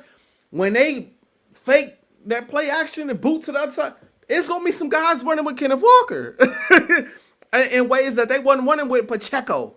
You know what I mean? Like, you have to be concerned about that. And with a guy like Andy Reid and a quarterback like Patrick Mahomes, all of those advantages matter. They all matter. He has done more with less at that position. Anytime you could add to that position, that'll help keep the ball in his hands, dominate time of possession, I think it's gonna be a problem. I'm telling you. I hate to be this guy because you know how I feel about the Chiefs, but I think he's gonna be a problem with them. I really do. Now, if we just talk, the way you're looking at it is like, I'm not looking at the money. I'm just looking at the addition. That's what you're looking at. So yes. If we was looking at the addition of it, like, okay, they replace Pacheco with Kenneth Walker. Yes, it's a huge upgrade. You know what I mean? So I do see that. You know, I was looking. You know, I'm always trying to put my GM hat on. You know what I mean? I'm looking at my GM hat. I'm like, hold up, bro. This $40 million ain't adding up. You know, that's what I'm saying. But this man got Adam Peters Adam Peters at GM, and now all of a sudden I got my GM hat on. Like, you know what I mean? I ain't saying too much. You know what I mean? Because we flying under the radar right now. And the 49ers need to chill, bro. I get it. He did y'all dirty. Let that man go. You know, we're not giving you no pick for him. I'm letting you know right now, we're not giving. You know him and JD5 already working out, so we don't need a. Yeah. We good, all right. So just release that man because you end up paying him if you keep him, and y'all don't want to do that for sure. They gonna release him, but they could keep him for. They being petty right now. But anyways, people being petty to you in the comment section because you got lit up. I mean, the man made a video. Man came on live and talked about I need AJ Brown gone. And now he got to come back on and defend AJ Brown. Like, everybody ignores your message about getting rid of AJ Brown. I thought people were going to say, dang, AJ, I thought that was your boy. You always say y'all don't win without him. Everybody said, what about T.O.? You forgot about T.O.? I heard a few people say DJ. You know, so, AJ, questions been lurking about your last take, all right? Mm-hmm. AJ Brown, you claim this. He's the greatest receiver in Eagles history. Now, we need you to upfront and defend that take. Why is A.J. Brown the greatest receiver in Eagles history? Joe, for me, this is quick. I'm not going to lie. To me, and I don't mean to disrespect T.O. because I love T.O. I don't mean to disrespect D-Jack because I love D-Jack. Jeremy Maclin, you know what I mean?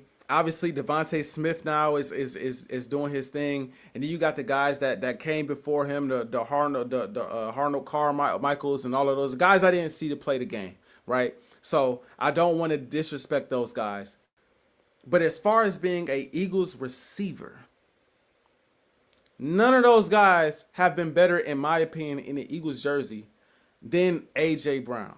None of them. When you talk about A.J. Brown and his career so far in Philadelphia, number one, you got to talk about his impact on winning.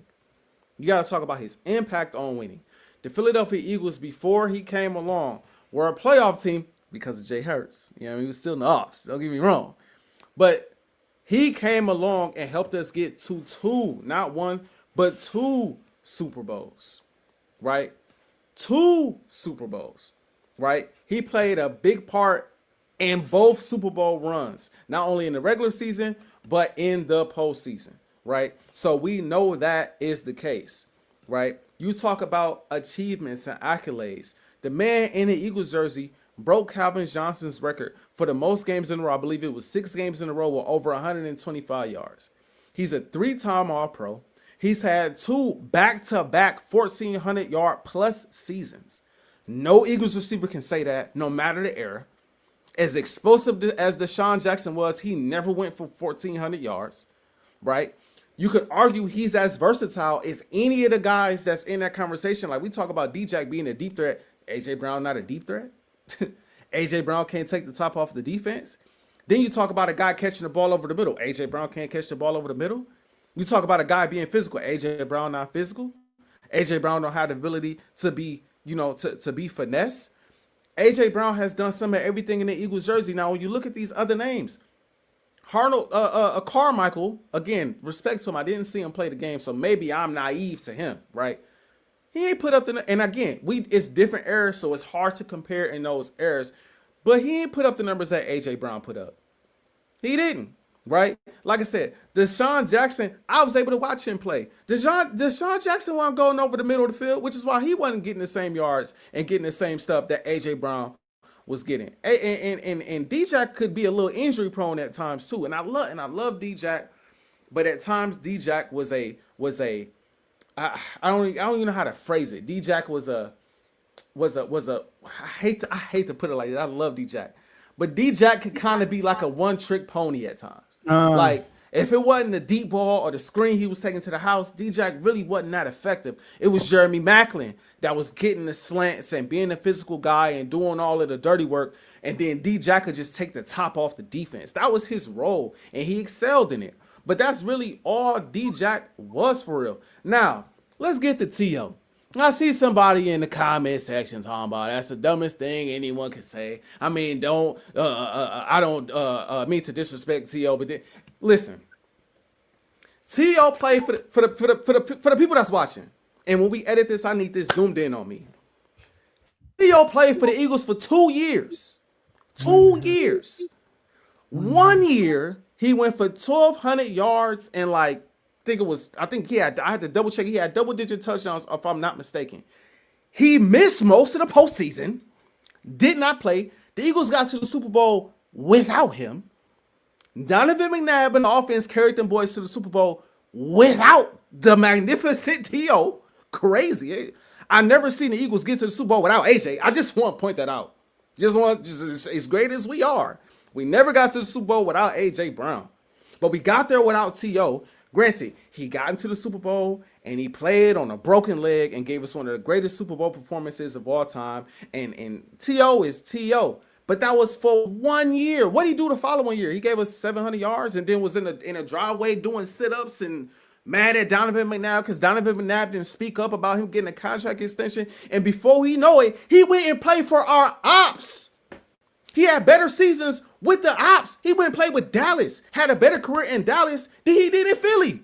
So I'll be damned if I say a guy who came to Philly for 2 years, missed a whole postseason run besides the Super Bowl game, and had a better career in Dallas is the greatest receiver to ever play in Philly. That's just disrespect to Philly, if we being honest. It's no shade towards T.O.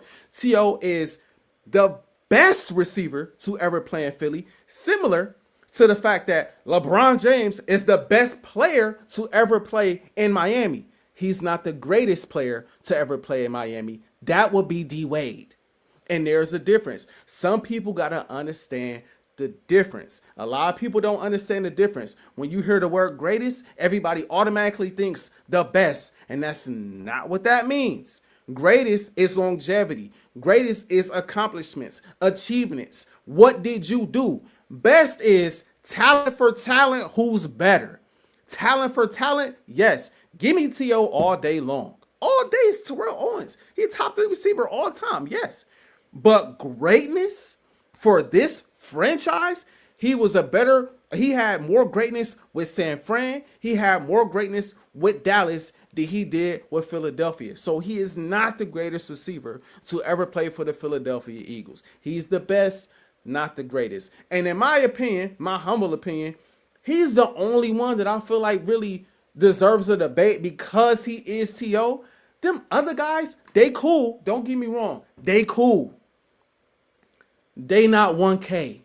They not 1,400 yards. They not back to back to back to back to back to back 125 yards. They not a receiver that got us to multiple Super Bowls. The only champion amongst the guys. The only and whoever said that, I guarantee you didn't watch him play, but that's conversation for another day. Conversation for another day, right? The only one of those guys mentioned that actually hoisted a Super Bowl trophy with the Philadelphia Eagles. None of them other dudes we mentioned did it.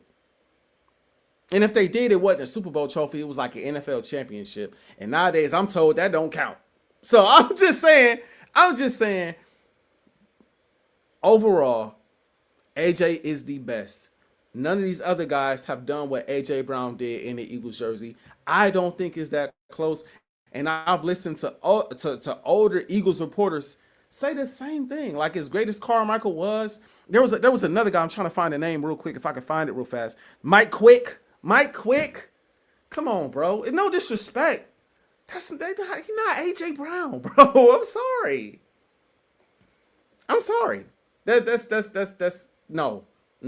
So yeah, I think AJ is overall the greatest. Maybe not the best, but he is the greatest. Hey, you took the words in my mouth when you did a Miami Heat comparison. I wrote that down. I was gonna say LeBron James is a better player than D Wade, but D Wade is the greatest Miami Heat player. But you can but LeBron has a legit. LeBron, he probably is the greatest. You just don't consider him because he's not a Miami Heat. Mm-hmm. But he probably is the greatest on the whole time. He got more MVPs. He won 2 finals MVPs. But, I mean, I'm just saying. But he ain't win without D Wade though, so we can't do that. But right. But you get the comparison though. Yeah, some people got Kareem as second, third best player ever, but Kobe is a greater Laker. Mm-hmm. He just is. Kareem won with the Bucks. He didn't do everything with LA. You know what I mean? Magic is a greater Laker than Kareem. But is Kareem a greater player than Magic? People say yes. So it's the difference between best and greatest. And Harold Carmichael, come on, man. I know what you did. You just Googled got the most yards in Eagles history, and he popped up. The man played like 15 years, went over 1,000 yards 3 times. That's it. Only hit 1,100 yards. It's a different era. You know what I mean? We can't. It's not even fair. Ask him who got the record for the most receiving yards in Philadelphia Eagles history in a single season. Oh, is it what it is? ask him who got that record. If we want to talk numbers, the numbers argument not gonna help a lot of people. It's not. AJ got a lot of them Eagles records. I definitely agree with you, and then kudos to Kev, because I was thinking the same thing when you was when you was naming them. We thought Jeremy Macklin. I'm like, I get it, he's a good receiver, but exactly. Why is he in the best receiver conversation? You said Jeremy Macklin. I'm like, Jeremy Macklin, what the world? Alshon Jeffries, you know what I mean? Like, don't get me wrong, they were good receivers, but they not considered the best. So like, AJ Brown is the only Eagles receiver that is considered the best receiver and was with Philly for a good amount of time. Mm-hmm. He's the only receiver. T.O. is the only other receiver that I can think of on the top of my head that was considered the best receiver in the league or in the conversation that y'all had. I don't think y'all had that outside of AJ Brown and T.O. They are the only 2 receivers y'all had in history who are, you know what, they might be the best receiver in the league, or at least in the conversation. Right. D-Jack was never in the convo of best receiver. He was always the best deep threat. Mm-hmm. You know what I mean? Best deep threat. Mike Quick is also another player. It's not like he was a big play guy. You know what I mean? Like, he had speed. Mike Quick. There you go. Right? Yeah. So I agree with you, because greatness is all about your resume. It's when I look at the resume, this is what happened. Greatness, in my opinion, you can prove it. You can look at something and say, this is it. Best is off of your opinion. It's off of your eyes. Like, when I watch, this is what I believe. I believe he's better than you. He's better than you because of X, Y, Z. But when you do greatest, you got to look at the resume. And as far as Eagles, like you said, he's the only one that won outside of Alshon Jeffries. But he's the only one that won a Super Bowl. That's like a legit best player. He got all pros. You know what I mean? Did he lead the league? No, he didn't lead the league in receiving when he had 1,400. That's a year Tyreek Hill had Jose at $2,000, I think. He was top 5 though. Yeah, so I'm with you. I think AJ Brown is the greatest Eagles receiver in history by default, for real. And like and going back to the T.O. thing, because that's the name that strikes the most irritation out of me, because people act like I completely forgot about T.O. and I'm disrespecting T.O. and da da da. The numbers for the Philadelphia Eagles, he went for 12. His best season, and again, he only played for us for 2 years. His best season, a year and a half. His best season with us was 1,200 yards and 14 touchdowns. Great year. Granted, he missed the last couple games of the season because he had that, he had the leg injury, broken leg injury, and he missed the postseason, came back and did his thing in the Super Bowl.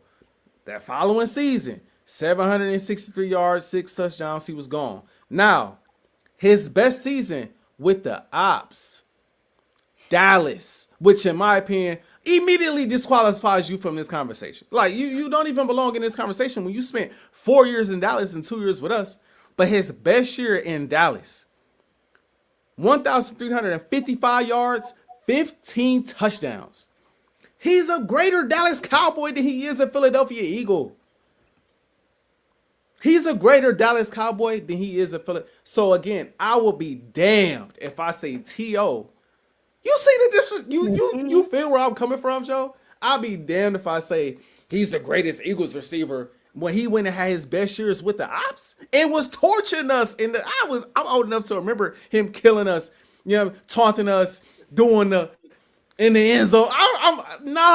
We ain't playing that. He ain't got the numbers to match it. He ain't got the resume to match it. He ain't got the accolades to match it in a Eagles jersey. Now again, in my opinion, T.O. is a top 3 receiver all time.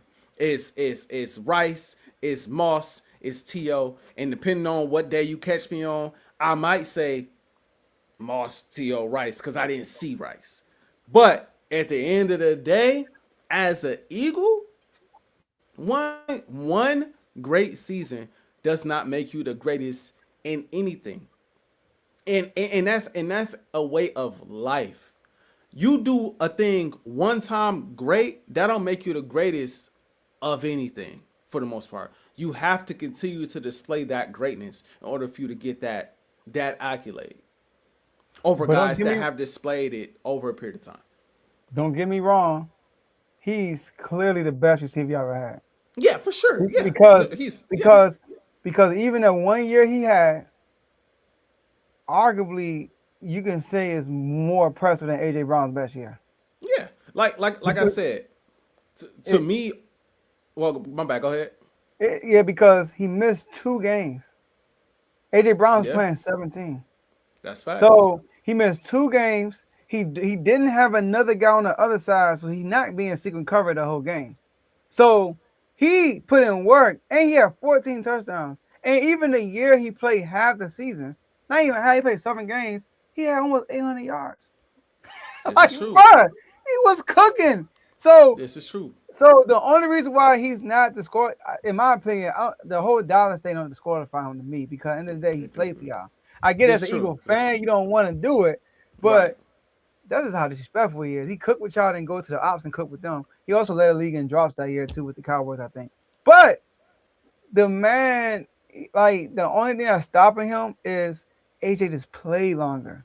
That's it. If he probably play these 2-4 years, he probably get AJ. He'd probably be the greatest.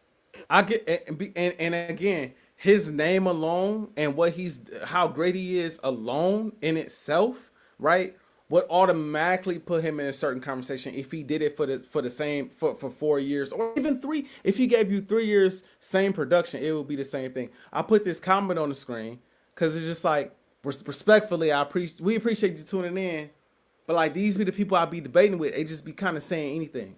Like, he did it for 4 years. What are we talking about right now? He's a 3-time All-Pro in a Philadelphia Eagles jersey. What are we? I'm lost at. I'm lost. But these are the people. I mean, come on now. But like I said, credit to T.O. Again, if you ask me who's the best receiver in Philadelphia Eagles history, it is no question, no brainer, T.O. Not even a conversation. Not even a conversation because T.O. is T.O. Not even a conversation. If you ask I'm not me even who's talking the about greatest, just T.O. career. I'm talking about him as an Eagle. That's what we talking about. yeah, Him as an yeah, Eagle. yeah. Just best receiver. Yeah, Yes. he's better. He is better than AJ Brown. No question about it. That's not a conversation to me. That's not a conversation. But if you ask me who's the greatest receiver in Eagles history, to me it's AJ Brown, and that is also not a conversation. To me, it's not a conversation. Given everything I just listed out, accolades, accomplishments, overall resume, none of the other receivers can truly compete with that. Yeah, And again, maybe the biggest thing, like you said, the biggest thing, his impact on winning is maybe on top of the accolades and on top of the stats is maybe the biggest thing, because I could argue T.O. impacted winning quite a bit too, but I don't think any of these other receivers impacted winning the way AJ Brown has impacted winning over these last 4 years in the Eagles jersey. I mean, let's take out last year, right?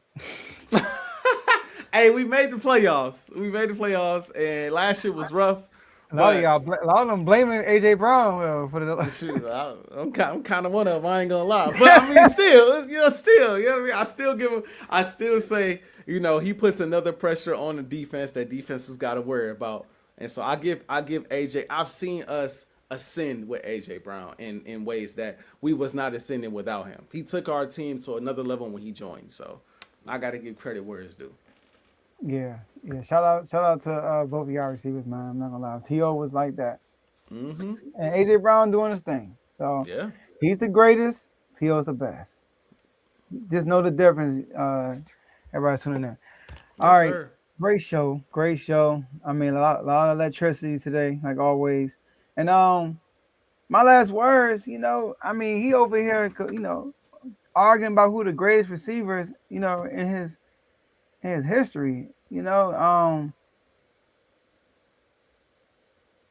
it's funny because when Kev, like going back to what Kev said, y'all legit only got two good receivers your whole career. your whole life. Greats, yeah. Two greats. That's it. We've had some productive guys, but we haven't had greats like that. Yeah. But I will say, when y'all get great receivers, y'all get to the bowl. So maybe you just stick to that formula. That's why you won, because you got two. You got two number one. I see it now. I see you only had one. You only got there. I see it. I see the vision. All right, cool. But anyways, Commanders, man, keep cooking. We chilling. You know what I mean? We in the kitchen. We ain't telling about what we cooking. They see it, and then we not even saying nothing. Adam Peters, he made a mistake last year. Signed some old veterans. Didn't work out. He said, okay, I got you. I'm going to get younger. AJ, we got a young squad now, but based on the free agents. 27, 26, 24, 23, 25. Everybody on defense except for two. Got my boy Rashad White. A lot of people hyping it. I'm not even really too hyped about Rashad White. I just like the fact that he playing with his boy, JD5. And we know who coming next, BA. Terry McLaurin and Brandon Ayuk. I like that. I know a lot of people saying he a crash out. He is. But he going with his boy. And you know how it is when your receiver go with his boy. Magic happen, right? So I'm excited about that. Sacramento. Hey, I came out, I wanted to tank. I still wanted to tank. But then I came out and said, you don't have to be the worst team to get the number one pick. It's Ask Detroit. It was the worst team for like 5 years straight. Never got the number one pick. Only got K once. They had the record. They almost broke the record for the most losses in NBA history and still didn't get number one. The Spurs got in. They got Wemby. So my thing is, we don't have to be the worst team. We just got to be around the conversation. Let's try to win some games. So guess what we start doing? We started winning some games. Shout out to Kev and the Mavs. Get y'all dub. Shout out to the Pacers and Ty. Get y'all dub. We starting to win games now. We got this young core starting to gel together and get some reps and starting to win some games. And you add AJ to that. Not AJ, 2K. You know what I mean? Talking about AJ, the bastard, or Peterson. Then we're going to be straight. The future is bright as long as we win this lottery, and I'm banging on it. Dang, I got to depend on the lottery to get good. But those are my two teams. Shout out to the whole R2 Network. Shout out to the whole R2 family. Shout out to my boy AJ. And shout out to everybody in the comment section. We appreciate everything y'all do. And shout out to everybody watching on AJ channel. AJ, floor is yours. Hey, man. First things first, of course, it's been a fun episode. It's always fun getting together with my boy JJ Joe Jordan for another episode of Unfazed. It's always fun going back and forth with debates and things of that nature. That's always fun. Appreciate everybody watching on my channel, Time Out or Full Time Out. Appreciate everybody watching on the Art to Well channel. If you're watching, I think the highest we got was like 75. So I need y'all to like, I need y'all to subscribe, I need y'all to share. If you like what you see, if you want to debate, all of that, like, share, subscribe, retweet, wherever you see it, show us some love. We got content pumping for y'all every single week in real format and live format. Playoffs, NBA playoffs about to get going. We about to be live talking about that quite a bit. Obviously, the NFL draft is coming up, so we're going to be talking. It's a lot of stuff, good stuff coming up, man.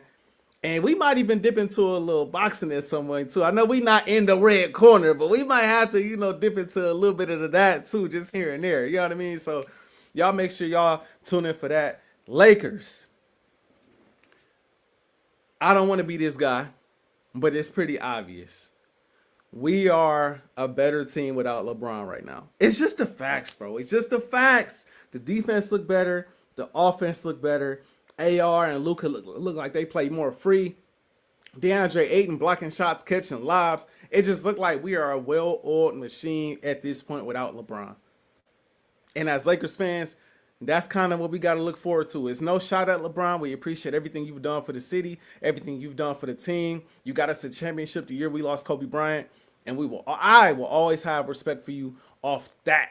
Just off that. Forget the rest of the resume. Off that. That was a big time thing. I don't care nothing about the Mickey Mouse. I will always have respect for LeBron off that alone. So we appreciate him. But it is time to move on. Hopefully we can get some different rotations in the playoffs. Hopefully guys can put their egos aside. Because egos aside. Not eagles aside. Egos aside. Because if you could do that, this team could reach a different type of ceiling in the playoffs. I really believe that. But guys got to be willing to put that ego aside and sacrifice for the betterment of the team. So Lakers, keep doing what you're doing. JJ, don't be afraid to take those chances. Eagles fans, man.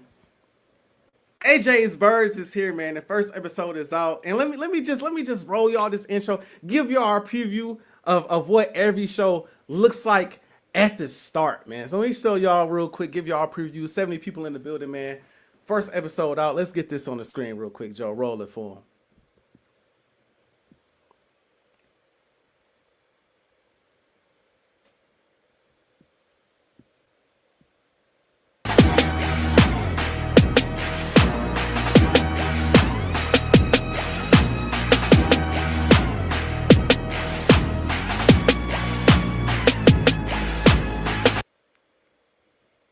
Looking, firing, intercepted, picked up by Cooper.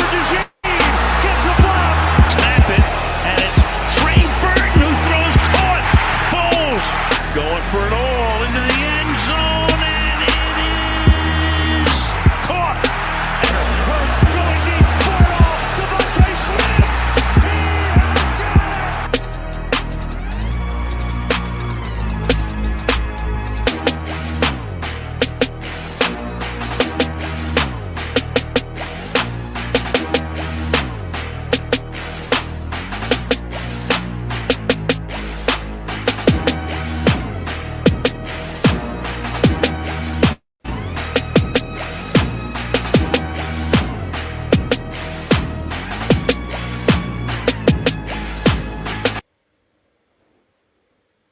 Yeah, man. So again, I'm Hold dropping. on. Shout out to Kevin in the intro. Shout out to Kevin. And he don't even know he was gonna be in the intro, but I had to throw that picture in there, us holding the fake Lombardi. You know what I'm saying? Holding the fake Lombardi because we ain't played, but it felt like we was on the field when we won that one. It just felt like it, man. So it was a great moment. But again, I'm coming with fresh Eagles content once, twice a week. Sometimes I'm going to do a live show. Sometimes I'm going to drop reels. Really depends on what's going on scheduling wise. But I'm getting out fresh Eagles content as much as possible. Like I said, we got the NFL offseason. We got free agency. We got the draft. We got AJ Brown trade rumors. Will a AJae Hurst extension come sometime soon? Will we get a Devontae Smith extension sometime soon? Jalen Carter extension. There's a lot of things to talk about as far as the Philadelphia Eagles are concerned. And your boy is covering it all with real news, not the fake news that you hear a lot of times coming out of Philly media. I'm coming with the real news. So y'all stay tuned. And if you're looking for the Instagram channel, it is at AJae's Birds. Again, that's at. Matter of fact, I can put it on the what's name right now for the people. If I can find, let me see. Just for the people that want to know, at AJae's Birds. Bang, bang. Let's get it. Let me get that out of there. There you go. If you're looking for the at, there it is right there. Follow it on Instagram, and it'll be everything you need is right there, man. If you're an Eagles fan. Now, even if you're a hater, I welcome you. I welcome everyone, man. So if you're an Eagles fan, if you're an Eagles hater, you're looking for Eagles news, you come to your boy. I got you covered. And I'm trying to do live games this year, not only for myself, but we gonna do some live games with Unfazed this year too. We gotta mix it both in. We couldn't do it last year because of my schedule. This year I'm thinking we're gonna be able to make that happen. So yeah, man, let's get it. We couldn't do it last year because we ain't hold up our end of the bargain. You know what I mean? Like we weren't relevant, so that's why we didn't do it last year. That's fair. But no, I'm happy that you're doing this. You know, like at it. You know, Kev, you my dog. You and AJ, y'all are the most knowledgeable Eagle fans I know. So like, I trust y'all words. We gotta say stuff. So I know that you're gonna bring the real stuff for Eagles Nation, and you know we're gonna be watching too because we gotta know what's going on. I mean, the enemy gotta know what the ops doing. And that's the only way we can get into the building and take everything y'all got. You know what I mean? So that's the only way we can do that. So I'm gonna be tuned in, and I hope all y'all tune in, watching. Make sure y'all like, subscribe to his YouTube channel, and like when you're watching, leave a comment. You know, leave a fire emoji, ask a question. He's very interactive too. So like, you ask a question, he will respond to your comments. But definitely, you an Eagles fan, put your notification bell on his YouTube channel, and make sure you stay alert. Yes, sir. Yes, sir. Like usual, Joe, man, I'm feeling unfazed. Unfazed. That's